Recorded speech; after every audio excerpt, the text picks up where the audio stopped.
బీసీలకే పెద్దపీట. మున్సిపల్ ఎన్నికల్లో అత్యధిక సీట్లను కేటాయించిన పార్టీలు. వార్డులు, డివిజన్లలో బీసీలకు కాంగ్రెస్ 53%, బీఆర్ఎస్ 53%, బీజేపీ 49%.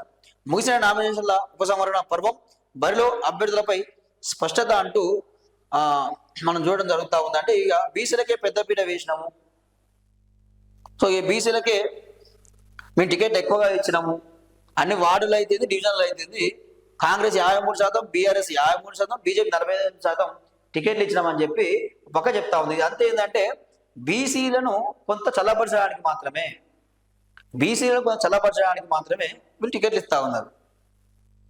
సో ఇది ఎందుకంటే మీరు 42% రాజకీయ రిజర్వేషన్లు రాజ్యాంగబద్ధంగా కల్పిస్తామని చెప్పారు కదా, సో ఆ వేడి తగ్గించడానికి మాత్రం వీళ్ళు టికెట్ ఇవ్వడం జరిగింది. కానీ ఏదేమైనా కానీ ఇది కొంత బీసీల విజయం అని చెప్పుకోవాలి, బీసీల విజయం అని చెప్పుకోవాలి. ఈరోజు రాజకీయ పార్టీలు దిగొచ్చి వాస్తవానికి కూడా చాలా పెద్ద ఎత్తున బీసీలకు టికెట్లు ఇవ్వడం అంటే ఇది బీసీ ఉద్యమాల ఫలితమే ఇది. సో బీసీలో వచ్చిన చైతన్యానికి ఇది ఒక నిదర్శనం. మరి గిట్లనే ఇదే విధంగా మరి ఇంకా ఎమ్మెల్యే అంటే ఇవ్వచ్చు కదండి, ఇంకా ఎమ్మెల్యే టికెట్లు ఇవ్వచ్చు కదా, మరి గవి మాత్రం ఇయ్యరు. మళ్ళీ మీరు ఎంతసేపు ఉన్నా ఏమంటారంటే సర్పంచ్లు కావాలి, కౌన్సిలర్లు కావాలి, కార్పొరేటర్లు కావాలి, ఎంపీటీసీలు కావాలి, ఇక అయితే కార్పొరేషన్ చైర్మన్లు కావాలి, లేకపోతే జెడ్పీటీసీలు కావాలి, జెడ్పీ చైర్మన్లు కావాలి.